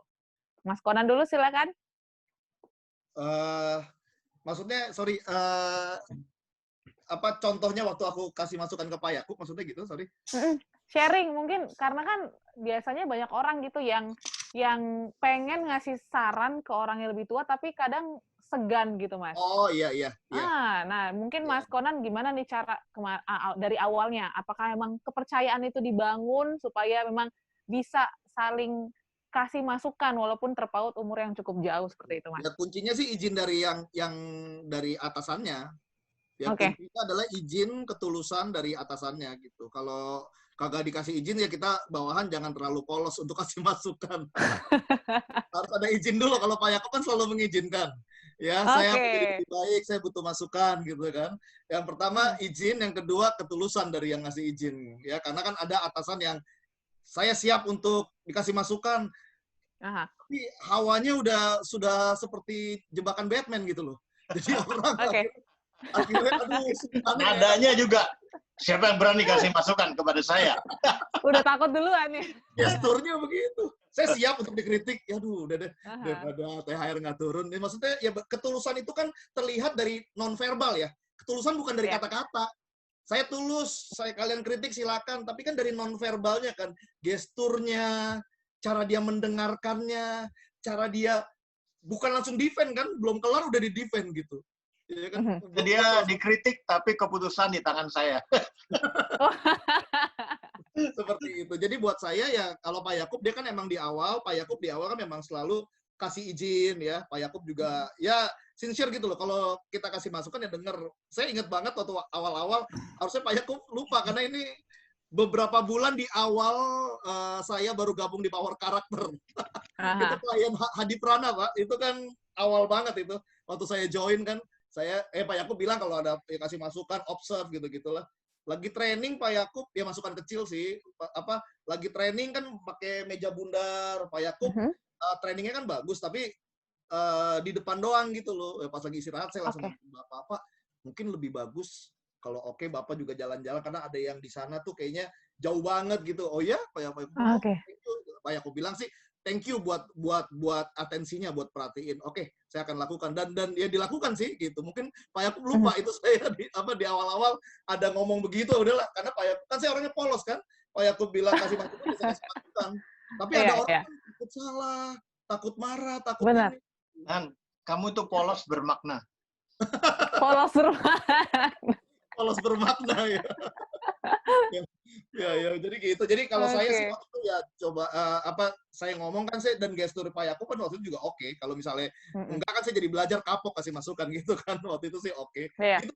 Yang penting adalah dari atasannya adalah tulus memberikan izin dan tulus untuk menerima masukan gitu. Oke, tulus memberikan izin gitu ya. Oke, mungkin sekarang giliran Mas Harmoni nih, karena kan sebagai anak juga mengkritik orang tua ini kayaknya kadang sebagai anak kita juga segan gitu kan, atau mungkin nggak enak sama orang tua gitu kan. Nah, mungkin Mas Harmoni selaku anak, terus juga mungkin rekan kerja, gimana nih cara mengkritik dan mungkin pengalamannya seperti itu, silakan Mas. Baiklah. Waduh kok blur ya kameranya. Oke, nggak apa-apa. Saya cerita ya. Bicara tentang kritik-mengkritik sih, apa ya, untungnya saya bersyukur saya punya orang tua yang mau dibangun ya, orang tua yang mau mendengar gitu, keluh kesah saya gitu. Jadi saya nggak segan-segan sih kalau, Pak kurang ini, kurang itu. Masalahnya di sini, masalahnya di situ. Kayak kurang tepat di sini deh, kurang tepat di sini ya. Ujungnya jadinya argumentasi, tapi argumentasi yang sehat gitu. Justru malah lewat brainstorming dan diskusi saya malah dapat hal-hal yang baru gitu ya. Saya bersyukur gitu ya. Saya punya bos, tapi sekaligus juga orang tua saya sendiri. Cuma deh nggak semua orang punya dapat kesempatan itu. Tapi kalau misalkan ini memang challenging sih. Tapi saya mesti bilang, lewat kesempatan ini saya pengen bilang sama smart listeners, sebagai seorang anak, Anda punya kapasitas, Anda punya privilege untuk memberikan teguran yang didengar oleh orang tua sendiri. Mungkin Anda dibilang sekya, mungkin Anda dibilang mungkin Anda dibilang belum makan asam garam dan lain sebagainya. Cuman secara alam bawah sadar suara hati anak itu masuk ke dalam telinga orang tua gitu loh. Jadi dan ketika satu orang di rumah itu memberikan kebenaran yang baik, maka itu adalah benih yang baik untuk satu keluarga, dan suatu hari itu akan diterima gitu. Itu akan diterima. Jadi ya nggak gampang memang, cuman bisa. Ya kita bijak-bijaklah cara menyampaikannya dengan timing cara yang tepat, itu akan membuat perbedaan yang cukup signifikan. Ya, Audrey dan smart listeners, betul sekali pernyataan Conan itu, kalau yang dikritik dalam hal ini saya sebagai orang atau pimpinan lebih tua ya, itu harus punya ketulusan, keterbukaan dan izin. Bagi saya ketika Harmoni mau mengkritik dan memberi masukan, itu juga saya lihat dari nonverbalnya, beliau sangat tulus dan sebagai anak tidak kepingin orang tuanya kalah dan salah gitu. Jadi itu juga yang dilakukan oleh sahabat saya Pak Sunarto. Beliau orang yang terpandang, orang dihormati, tapi beliau itu selalu memberikan masukan dan kritik yang sangat sopan dan timingnya tepat, kata-katanya bagus. Baru saja kemarin beliau kasih saya peringatan ya lewat WA dengan huruf yang tebal. Saya itu bisa ternyuh gitu loh. Saya bisa waspada. Beliau ceritakan Pak Yakub, banyak orang masih butuh Bapak tetap harus waspada. Enak gitu loh. Nah, mungkin saya ingin dengar dari Pak Sunarto juga sih bagaimana beliau bisa menempatkan diri, bisa memberi masukan kepada orang yang lebih spiritual, yang lebih tua, bahkan kepada klien-klien beliau yang mungkin arogan dan sombong ya, gitu. Silakan Pak Sunarto. Silakan Pak Sunarto. Ya, terima kasih Pak Yakub. Kalau tadi saya ada sedikit berbeda dengan Pak Konan sudut pandangnya. Nah ini kan sudut pandangnya. Kalau Pak Konan melihatnya objek yang mau dia kritik, dia sebagai subjek, objeknya harus memberikan lampu hijau. Kalau saya tidak. Apakah di sana lampu hijau, lampu kuning, lampu merah? Ketika hati saya mendapatkan intuisi saya mendapatkan sound, mendapatkan signal bahwa saya harus memberikan kritik kepada orang itu, saya lakukan. Nah, cuma ada dua versi. Ketika kepada orang yang lebih tua dari kita, mungkin perkataannya bukan kritik. Saya gunakan perkataan mengingatkan hal-hal yang perlu diingatkan kembali. Sekalipun dia sudah ingat. Tetapi mengingatkan itu, tanda kutip di situ di garis bawahi ada hal-hal yang perlu kita reminding lagi kembali. Sebaliknya kepada orang-orang yang lebih muda dari saya, cenderung saya memberikan sifatnya nasihat. Jadi kritik yang disampaikan itu satu sisi adalah yang disebut dengan mengingatkan kembali, yang satu sisi yang lebih muda saya memberikan nasihat. Nah, bagaimana saya menyampaikan hal-hal ini kepada orang-orang tersebut tergantung apakah orang itu saya kenal dekat, baru kenal, atau sangat dekat. Itu saya beda-bedakan. Nah, kenapa saya lakukan itu? Karena saya mendapatkan satu kehidupan saya, satu prinsip di dalam hidup saya. Setiap orang, terutama saya sendiri, saya ingatkan diri sendiri, setiap kita perlu menjadi pengingat bagi siapapun. Apakah dia teman, bahkan lagi adalah sahabat dekat atau keluarga. Harus kita menjadi pengingat bagi mereka. Karena dengan kita mengingatkan mereka, lalu mereka teringat akan apa yang kita sampaikan, membuat mereka tercegah dari malapetaka, membuat mereka tercegah dari persoalan, itu adalah satu perbuatan baik yang tidak bisa diukur dengan uang. Dan itu nilainya sangat tinggi.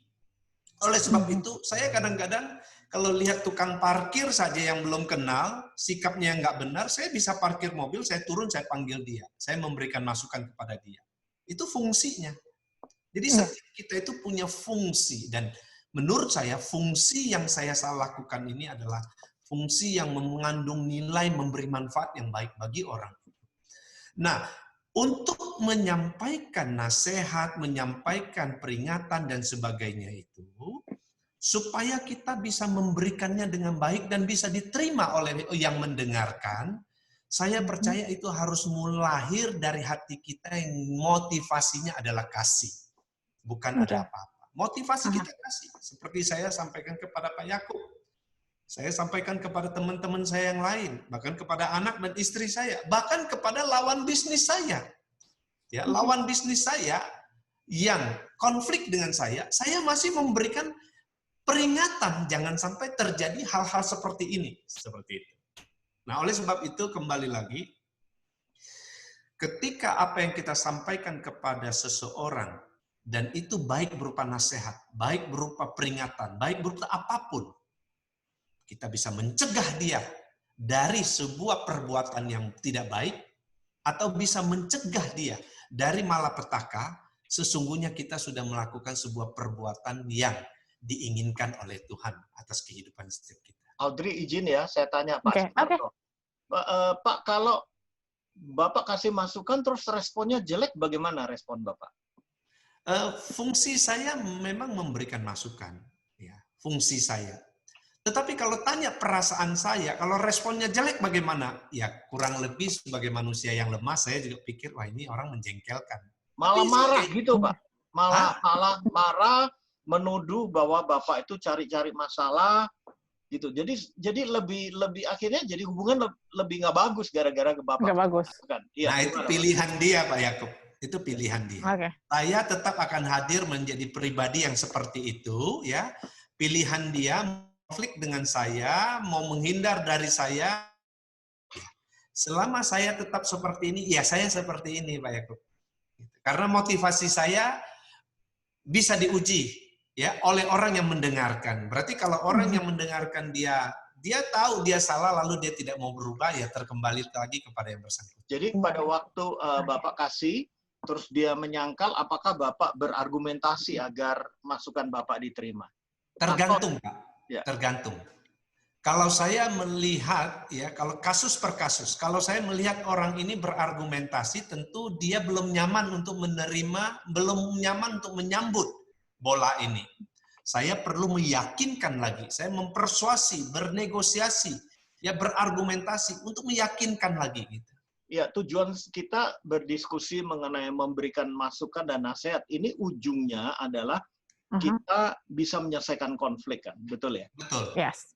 Orang yang tidak mau mendengarkan masukan atau kritikan, itu malah menambah konflik dalam dirinya. Apa betul begitu, Pak Sunarto? Ya, sangat benar, Pak. Karena konflik itu sebetulnya muncul dari diri kita. Efeknya orang lain, tetangga, sahabat, teman. Bahkan terakhir konflik sama Tuhan. Berarti, bolehkah saya katakan gini, Pak Sunarto, orang yang tidak bisa dinasehati, tidak bisa dikritik, adalah orang yang keras kepala. Dan kalau disimpulkan, orang yang keras kepala akan diizinkan banyak konflik dalam hidupnya. Oke, mungkin kita tahan dulu. Kita tahan dulu ya, Mas Sunarto. Kita jawab di sesi berikutnya, karena waktunya sudah cukup nih ya. Jadi nanti kita akan bahas lebih lanjut bagaimana cara untuk menyelesaikan konflik di tengah situasi krisis. Dan pastikan untuk Anda semua listeners masih dalam perbincangan kami di Smart Karakter sampai dengan jam 10 malam. Kita kembali setelah yang satu ini. Oke, semua listeners, semakin seru perbincangan kita malam hari ini mengenai manajemen konflik di tengah krisis ya. Masih membicarakan tentang bagaimana untuk mengkritik dan juga dikritik nih. Ini penting sekali karena untuk menyelesaikan konflik pastinya kita harus bisa dikritik dan juga kita harus mengkritik, tapi dengan porsi yang tepat dan juga benar. Nah, tadi sudah terpotong ya pertanyaan dari Pak Jakub mengenai keras kepala, sifat keras kepala tadi. Pak Sunarto, silakan mungkin bisa dijawab. Ya, sebetulnya istilah keras kepala itu sebetulnya saya berpikir ketika orang yang tidak mau diterima kritiknya itu lebih tepat adalah keras hati, ya, keras hati. Dia berpikir bahwa dia sudah benar, dia tidak perlu dikoreksi lagi. Anda siapa mau koreksi saya, dan apa kepentingan Anda mengoreksi saya? Dan semua orang bilang saya benar kok, kenapa kamu bilang nggak benar gitu ya? Lalu apa kepentingan kamu gitu? Saya pikir lebih seperti itu. Nah, ketika seorang yang mau menerima pendapat orang lain, sebetulnya dia cukup dengan merendahkan hati sedikit untuk memberi peluang, memberikan ruang kepada perkataan orang yang kalau dia mau dengan tenang, dengan santai merenung, sesungguhnya itu benar gitu. Konflik itu terjadi dalam diri sendiri itu membuat kita membuat kita sulit untuk menerima pendapat orang lain. Oleh sebab itu kita bisa melihat ya Bapak Ibu sekalian, kita bisa melihat bahwa kalau orang yang sulit menerima pendapat orang lain, tadi Pak Yakub tanya apakah dia akan terus berkutak-kutik lagi di situ persoalannya. Sebetulnya dalam berbagai persoalan, karena yang menjadi konflik bagi dia itu bukan orang lain, bukan hal apapun, bukan situasi, kondisi, dan apapun, tetapi diri dia terhadap dirinya sendiri. Oleh sebab itu, dengan mau saja kita coba menurunkan sedikit standar atau menurunkan sedikit pola pikir yang salah, supaya yang benar itu masuk untuk mempengaruhi, seperti obat antibiotik yang masuk untuk menyerang virus internal kita, kemungkinan imunitas kita akan bangun kembali, dan ketika kita sudah terimunitas kembali oleh tubuh kita sendiri, kita ini adalah pihak yang paling potensi, paling tepat untuk menyelesaikan setiap konflik apapun. Mungkin itu, Audrey. Oke, itu dia dari Pak Sunarto ya. Tapi mungkin sebelum kita berbincang lebih jauh mengenai manajemen konflik di tengah krisis, kita akan bahas dulu ya, dan juga analisa tanda tangan yang sudah Anda kirimkan hari ini. Kita langsung lanjut ke Inayah yang ada di Makassar. Silakan Mas Harmoni. Pak Haris maksudnya kali ya, Pak Haris. Iya, Pak Haris. Oke, itu Ya. giliran Mas Kona nanti ya. Silakan. Ya, oke Pak Haris, saya melihat tanda tangan Anda adalah seorang yang tekun, Anda seseorang yang detail, kritis gitu ya. Anda seseorang yang kalau sudah punya goal, Anda berusaha untuk mengejarnya dan mengerjakannya sampai tuntas. Anda punya sense of responsibility yang kuat gitu ya. Dan Anda punya komitmen yang tinggi terhadap tugas dan tanggung jawab Anda. Anda sangat menghargai janji juga, ya. Dan tapi titik kritisnya nih kita perlu bahas, yaitu Anda cenderung kaku, ya. Jadi seringkali Anda kalau menyampaikan sesuatu pun juga biasanya tajam gitu kalau menyampaikannya, ya. Jadi itu yang bisa di apa ya, diwaspadai agar Anda menjadi pribadi yang lebih baik. Dan dalam konteks konflik hari ini, Anda itu konflik dengan orang-orang yang kalau ngomong itu nggak ditepatin, komitmennya nggak jelas gitu. Itu Anda kesel sama mereka gitu. Jadinya harusnya bisa bersinergi karena Anda orangnya cenderung kaku, tapi mereka fleksibel. Seharusnya bisa beradaptasi. Jadi dua-duanya bisa bersinergi dengan baik. Gitu. Ya, itu dari saya. Oke, kita lanjut dulu ke Makassar ya. Silakan untuk Mas Konan, Ibu Inayah. Untuk Ibu Inayah. Ya, terima kasih sudah partisipasi, udah join dari Makassar ya. Dari guratan tanda tangannya, Ibu tipikal orang yang mandiri ya, dalam artian orang kalau di tempat kerja, orang mau nggak kerja, Ibu tetap do the best gitu. Orangnya juga disiplin dan punya sense of responsibility yang bagus. Jadi kalau saya punya karyawan yang modelnya kayak Ibu, pengen punya 5 nih, ya, bagus. Lalu planner, seorang perencana yang bagus sekali, jadi nggak suka spontanitas. Ya, dan orangnya kritis, Bu. Ibu punya ide-ide tuh tajam sekali. Ya, Ibu punya ide-ide dan Ibu tahu yang namanya standar kualitas kerja yang benar seperti apa. Ya, nah kalau bicara konflik hari ini, ya, bicara konflik hari ini yang pertama terkait hubungan nih. Mungkin ada baiknya Ibu juga mengupgrade skill untuk komunikasi yang sifatnya informal. Kan Ibu paling nggak suka ya, atau mungkin Ibu bilang nggak bisa disuruh yang namanya basa-basi. Aduh Pak, saya mah nggak bisa basa-basi. Sebenarnya bukan nggak bisa, cuman Ibu nggak terbiasa ngomong tanpa tema gitu aja, ngomong tanpa bahan.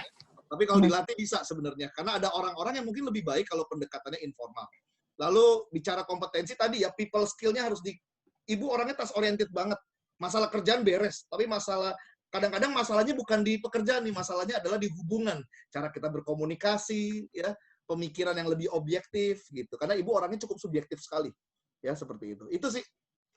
Oke, itu untuk Ibu Inayah yang ada di Makassar. Terima kasih banyak ya. Mungkin tadi sudah dijelaskan dari Pak Sunarto bahwa ternyata dalam menyelesaikan konflik itu juga banyak sekali ya respon-respon yang negatif seperti itu, dan ini berkaitan sekali dengan emosi nih. Mungkin Mas Harmoni bisa dijelaskan lebih lanjut peran emosi dalam menyelesaikan gitu ya, atau menuntaskan konflik nih seperti apa? Karena emosi kan kadang banyak sekali dianggap orang nih sebagai yang negatif, emosi, marah-marah, nggak terima, keras kepala, dan lain sebagainya. Silakan Mas Harmoni. Baik, dalam konflik manajemen kita perlu memahami bahwa salah satu faktor yang paling esensi adalah emosi tentunya. Kalau kita emosinya pas lagi nggak bagus, malah kita kritik, ya otomatis meledak ya, karena salah timing gitu. Ketika kita bicara dengan orang, ketika tabung emosinya belum penuh, kita bisa berbicara dengan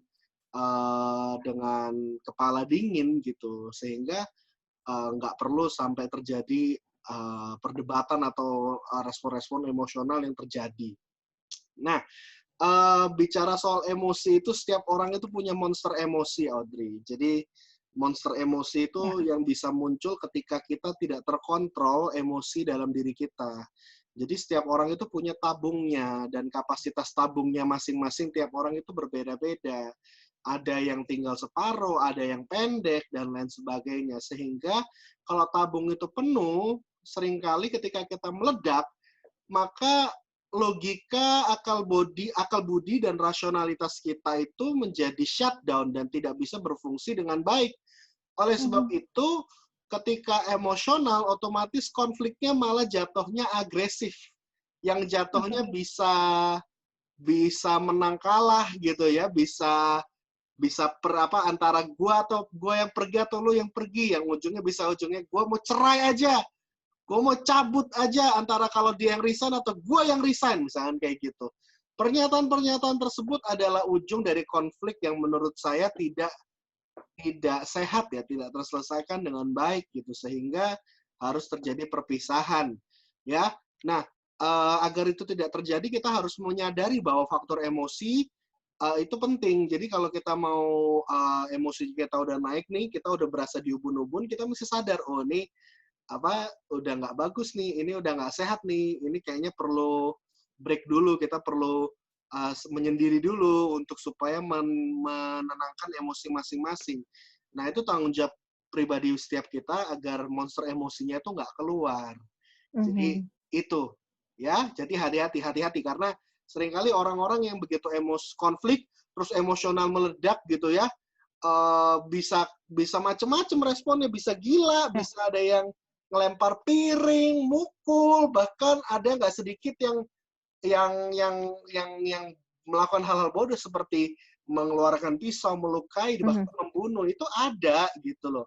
Anak kecil yang rebutan Indomie, emosi meledak terus nggak sengaja ngebunuh pakai batu, gitu kan? Itu bisa terjadi gitu. Ya, emosi terus berantem gara-gara dibangunin, itu sempat ada di berita juga. Jadi make sure gitu bahwa konflik itu bisa terjadi oleh siapa saja, tapi make sure kita selesaikan dengan kepala dingin. Oke, ya dengan kontrol emosi yang pastinya yang baik ya. Oke, nah tadi bicara tentang kontrol emosi. Nah mungkin kadang dalam kita menyelesaikan konflik dan juga mungkin kritik dan dikritik ini kadang berkaitan dengan apa yang kita ucapkan gitu nih ya. Ini mungkin ke Mas Kona nih. Kadang mulut kita suka kelewatan gitu ya. Mulutnya suka susah direm gitu kan untuk mengatakan hal-hal yang sebenarnya nggak baik untuk dikatakan dan berujung nanti menyesal gitu untuk mengatakan hal-hal tersebut. Nah, kira-kira bagaimana nih Mas Konan ya untuk kita supaya bisa tetap menyampaikan kritik dan juga masukan secara tepat dan baik dan juga bisa menyelesaikan konflik, bukan menambah konflik. Iya. Silakan Mas. Makanya si Harvard dia dengan jenius mengkategorisasikan bahwa komunikasi juga salah satu sumber konflik ya. Komunikasi bisa menyebabkan konflik. Jadi komunikasi itu ya seperti pedang bermata dua ya. Kalau lewat komunikasi kita bisa nyembuhin orang, kita bisa ngambuhin orang.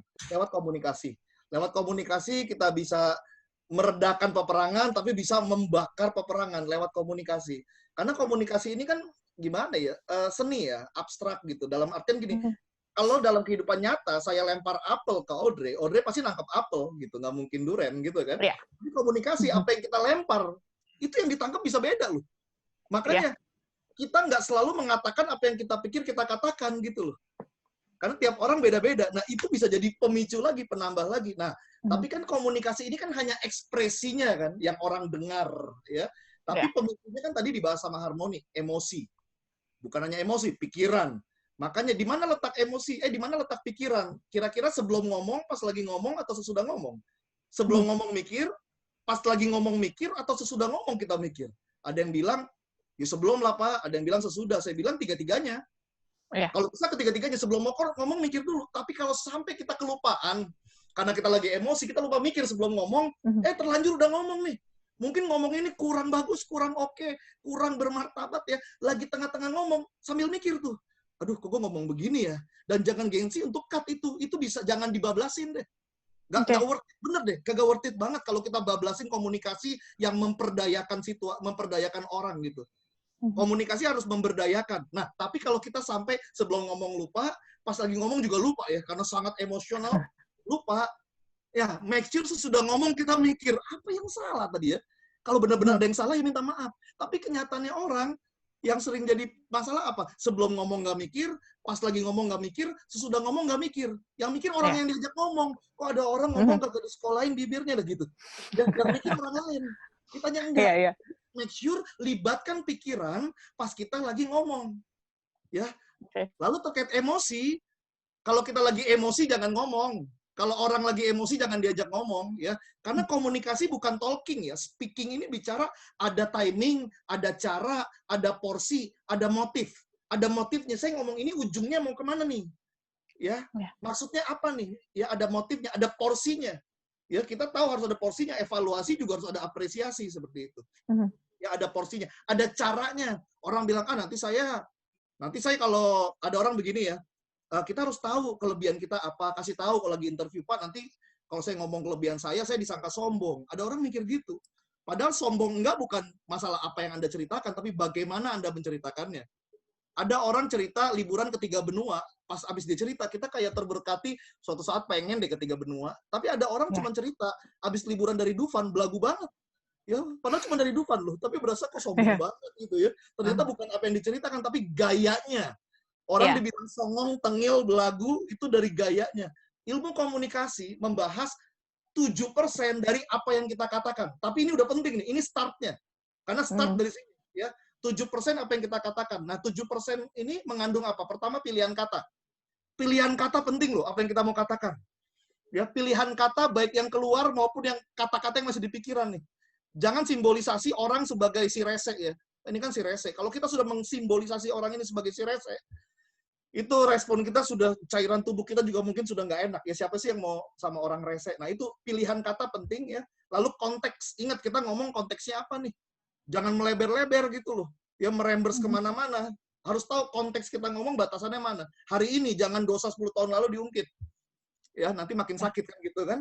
Lalu kualitas omongan kita, makanya penting untuk kita selalu punya isi kepala yang bagus sehingga kata-kata kita berkualitas gitu loh, ada isinya. Kata-kata 7% doang. Selebihnya dari itu perhatikan nada.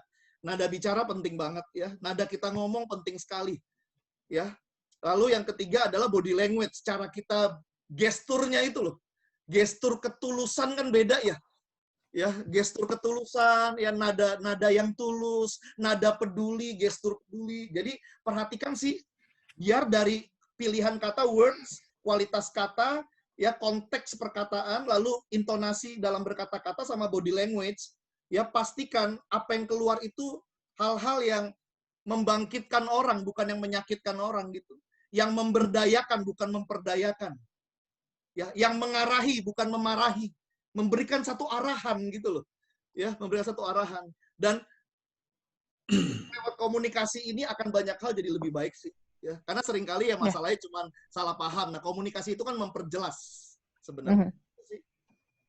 Oke, menarik sekali nih ya tentang komunikasi. Oke, Smart Listeners, nanti kita akan bahas sedikit lagi ya sebelum kita berpisah pastinya dari Smart Karakter. Jadi untuk Anda yang masih ingin menyempurnakan ya inspirasi Anda malam hari ini, jangan kemana-mana, tetaplah bersama kami dan kami akan kembali setelah yang satu ini.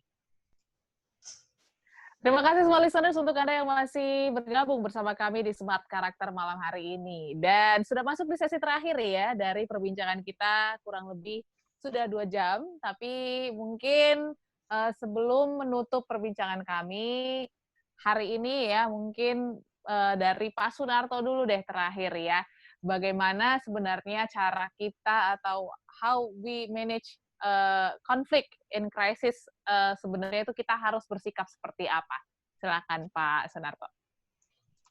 Ya, terkembali lagi semuanya adalah bagaimana kita menanggapi apa yang kita hadapi. Artinya beresponlah kita terhadap segala sesuatu. Tidak ada orang yang tidak pernah konflik. Ya. Goal Up kan pernah mengadakan survei mengatakan bahwa setiap hari rata-rata orang mengambil keputusan 220 hingga 250 keputusan, dan baik itu keputusan yang teknis, bahkan praktis, bahkan yang sangat strategis. Nah, setiap keputusan yang kita ambil itu, baik terhadap kita sendiri dalam hal apapun, karya kita, dalam kegiatan kita, terhadap orang lain yang berpengaruh di kiri kanan dan dalam jarak terbatas maupun tidak terbatas, selalu ada konsekuensi untuk konflik. Tetapi itu tidak bisa dipungkiri, namun kita bagaimanapun harus tetap berespon yang baik, yang benar, yang dewasa. Konflik boleh terjadi Ketika kita hadapi konflik apapun, hadapi dengan kedewasaan dalam berespon. Saya kira itu dari saya, Audrey. Oke, sekarang mungkin giliran dari Mas Konan nih. Silakan Mas Konan. Ya, seru banget pembahasannya ya. Semoga smart listener sambil catat-catat bisa diulang lagi juga ya. Nonton, didengar. Banyak hal kita bahas, sumber-sumber konflik ya, cara-caranya. Saya mengingatkan kembali apa yang saya sebut di awal. Pastikan perbesar kapasitas kita supaya kita ready untuk menghandle, bukan meniadakan, tapi menghandle, mengelola, bahkan memanfaatkan ya situasi konflik untuk ya kita bisa jadi lebih baik lagi ya. Kapasitas bicara dua ya yang saya bahas tadi, kecerdasan ya dan kedewasaan. Kecerdasan bicara kompetensi atau skill, itu harus di-upgrade terus, ditambah terus. Ya, kita nggak harus perfect, tapi kita harus lengkap. Maksudnya apa? Memperlengkapi terus diri kita dengan kecerdasan yang baru, skill yang baru. Yang kedua, kedewasaan bicara karakter. Karakter yang dewasa bicara apa sih? Karakter yang baik, yang benar, yang bijaksana. Ya, karena kecerdasan tanpa karakter akan sombong. Mungkin kita bisa mecahin masalah, tapi sombong, dan itu akan ada masalah baru. Tapi kalau kedewasaan tanpa kecerdasan, kita tumpul gitu loh, tidak solutif. Jadi penting untuk mengasah terus kecerdasan dan kedewasaan. Sehingga kita bisa menyadari bahwa keadaan yang sulit akan membuat diri kita atau tim menjadi semakin solid asal kita semua berespon benar. Gitu. Oke, berespon benar. Oke, mungkin yang terakhir dari Mas Harmoni. Silakan Mas Harmoni. Konflik pasti ada jalan keluar. Tapi pastikan Anda menyelesaikannya dengan kepala dingin. Itu aja. Oke, singkat tapi sangat mengena ya. Dan pastinya small listeners, mungkin untuk Anda yang sedang mengalami sebuah konflik, sedang mengalami sebuah permasalahan, tetap semangat karena memang konflik kita yakini bahwa sebagai pembelajaran yang mendewasakan diri dan juga mempertajam diri kita gitu ya. Dan pastinya yang bisa ditarik hari ini juga kita sebagai manusia ya harus bisa menerima kritik dan juga bisa mengkritik dengan baik dan juga benar gitu untuk pastinya kebaikan bersama juga, dan pastikan juga Anda tetap menjalin hubungan yang baik walaupun di tengah krisis seperti ini, small listeners, walaupun terhalang dengan jarak dan juga waktu, tapi yang pasti tetap pertingkatkan hubungan dan juga komunikasi Anda satu sama lain ya. Dan seperti biasa small listeners, sebelum kita menutup perbincangan kita hari ini, kita akan menutup Smart Karakter malam hari ini dengan peredaman yang akan dibawakan oleh Pak Jacob Ezra. Silakan.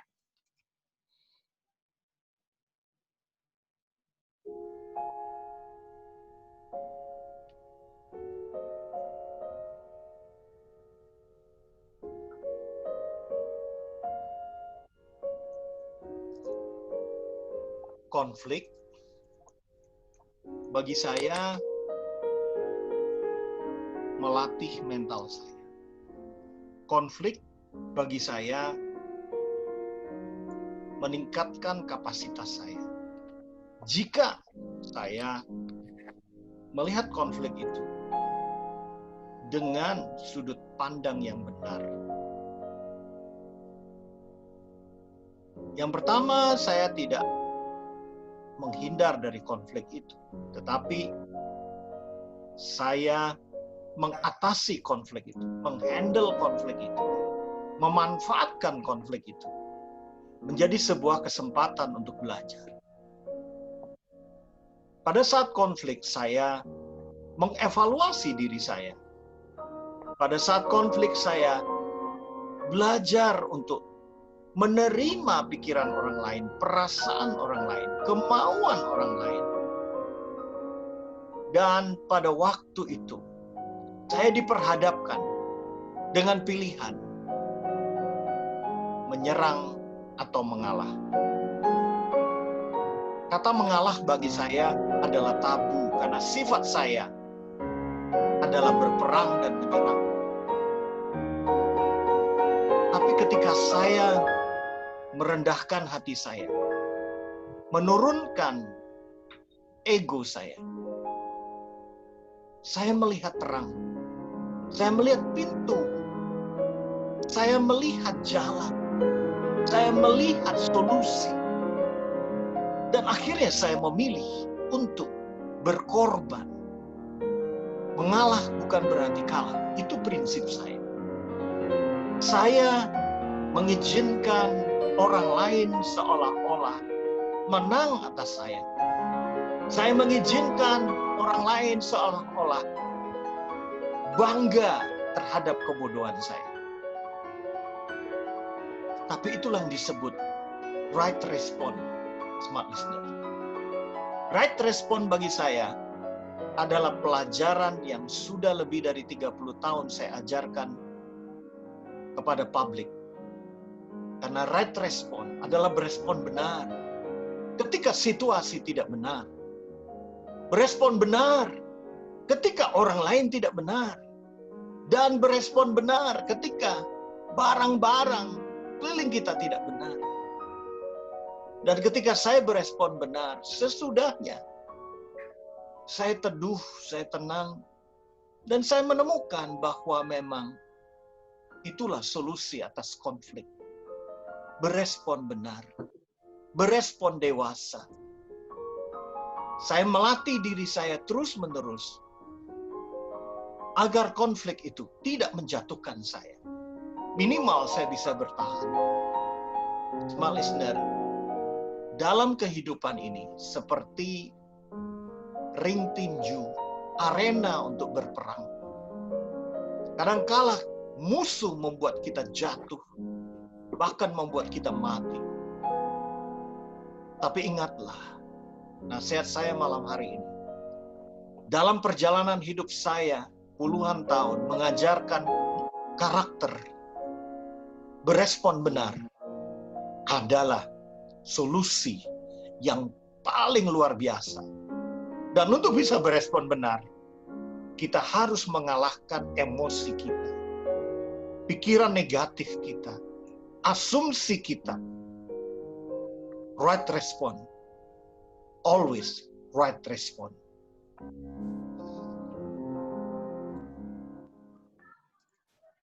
Oke, smart listeners, itu dia peredaman yang cukup luar biasa dari Pak Jakub malam hari ini, dan semoga bisa menyempurnakan perbincangan kami malam hari ini. Terima kasih banyak untuk Anda yang sudah mendengarkan. Smart Karakter malam hari ini membahas tentang manajemen konflik di tengah krisis. Dan pastikan juga Anda selalu mendengarkan Smart Karakter setiap Senin maksud kami, dari jam 8 malam sampai dengan jam 10 malam bersama tim Power Karakter. Dan kami harus pamit, semua listeners. Saya Audrey Joanna pamit. Saya Yakob Ezra. Saya Harmoni Ezra. Saya Fernando Conan. Who we are? We are Smart Karakter. Light Transformer, we are changed to change the world. Oke, sampai jumpa minggu depan.